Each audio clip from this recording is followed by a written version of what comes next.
എല്ലാവരെയും ഞെട്ടിപ്പിച്ചു കൊണ്ടുവന്ന ഒരു സംഭവമാണ് പത്തനംതിട്ട പീഡന കേസ് എന്ന് പറയുന്നത്. ഇത്രയധികം പേർ ഒരു പെൺകുട്ടിയെ പീഡിപ്പിക്കുന്നു, അവൾ തന്നെ അതിനെക്കുറിച്ചുള്ള വിവരങ്ങൾ അറിയിക്കുന്നു. 62ഓളം പേരുടെ വിവരങ്ങളും ഫോൺ നമ്പറും സഹിതം ശേഖരിച്ച് ഡയറിയിൽ എഴുതി വെച്ച് അത് അന്വേഷണ ഉദ്യോഗസ്ഥർക്ക് മുൻപിൽ എത്തിക്കുന്ന ഒരു ഘട്ടത്തിലേക്ക് കാര്യങ്ങൾ പോകുന്നു.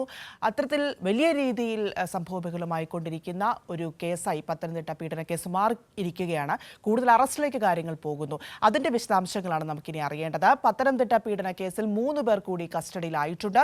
ഇതോടെ കേസിൽ പുതിയൊരു എഫ്ഐആർ കൂടി പത്തനംതിട്ട പോലീസ് രജിസ്റ്റർ ചെയ്തു. രാത്രി വൈകി പമ്പയിൽ നിന്നാണ് പ്രതികളെ പിടികൂടിയത്. കേസിൽ ആകെ 8 എഫ്ഐആറുകളാണ് ഇട്ടിരിക്കുന്നത്. വിവരങ്ങളുമായി സുജു ചേരുന്നു. Suju, good morning.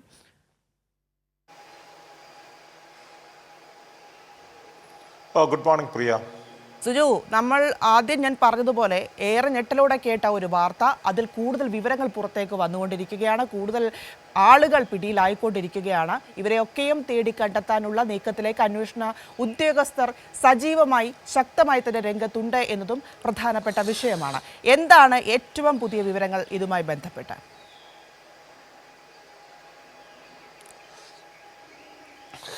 പ്രിയ, തീർച്ചയായിട്ടും പോലീസ് അതിവേഗം തന്നെയാണ് അന്വേഷണവുമായി മുമ്പോട്ട് പോകുന്നത്.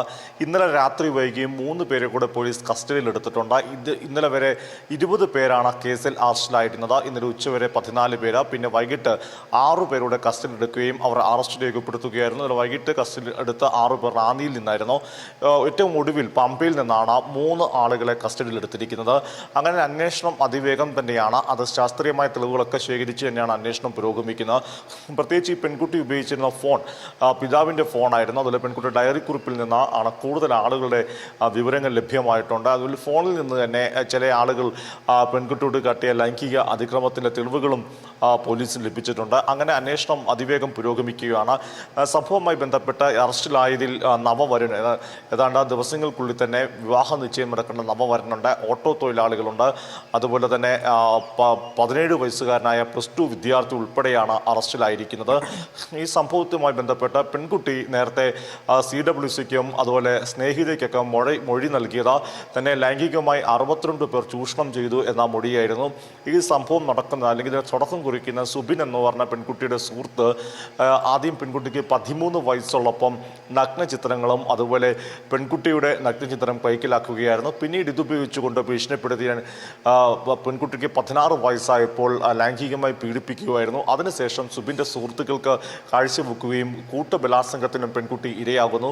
അങ്ങനെയാണ് ക്രൂരതയ്ക്ക് തുടക്കം കുറിക്കുന്നത്. പിന്നീട് ഇങ്ങോട്ടാണ് നിരവധി ആളുകൾ പെൺകുട്ടിയെ ലൈംഗികമായി ചൂഷണം ചെയ്യാൻ വേണ്ടി ചെയ്യുന്നത്. ഈ സംഭവങ്ങളെല്ലാം തന്നെ പെൺകുട്ടിയാണ് കുടുംബശ്രീയുടെ കൗൺസിലിംഗ് ക്ലാസ്സിൽ കഴിഞ്ഞ ശേഷം കൗൺസിലറോട് പങ്കുവെക്കുന്നത്.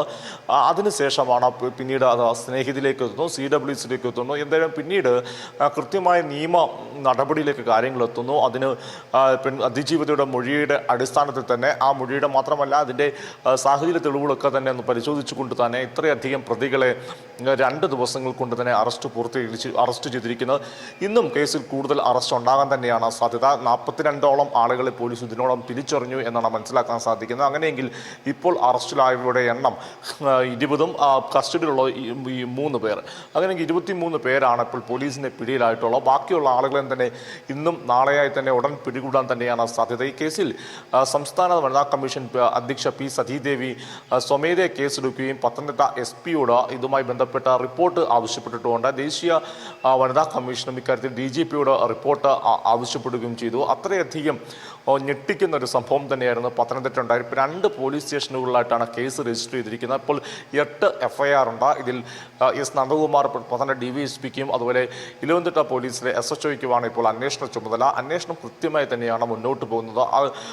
അതുകൊണ്ട് തന്നെയാണ് പഴുതൽ കടച്ചുള്ള അന്വേഷണം കൊണ്ടാണ് പ്രതികളെ അതിവേഗം പിടികൂടാൻ ശ്രമിക്കുന്നത്. പല ആളുകളും വാർത്ത അറിഞ്ഞുകൊണ്ട് തന്നെ ഒളിവിൽ പോകാൻ വേണ്ടി ശ്രമം നടത്തിയിരുന്നു. എന്നാൽ അതിനെയൊക്കെ പോലീസ് വളരെ ശ്രമകരമായി തന്നെ അല്ലെങ്കിൽ ഗംഭീരമായി തന്നെ അവരെ പിടികൂടുന്ന ഒരു കാഴ്ച തന്നെയാണ്, വല വിരിച്ച് പിടികൂടുന്ന ഒരു കാഴ്ച തന്നെയാണ് ഇപ്പോൾ നമുക്ക് വാർത്തകൾ തന്നെയാണ് ഇപ്പോൾ പുറത്തു വരുന്നത് എന്നതും വളരെ ശ്രദ്ധേയമായ ഒരു കാര്യം തന്നെയാണ്. ഈ കേസുമായി ബന്ധപ്പെട്ട കൂടുതൽ അറസ്റ്റ് ഇന്നുണ്ടാകും പ്രിയ.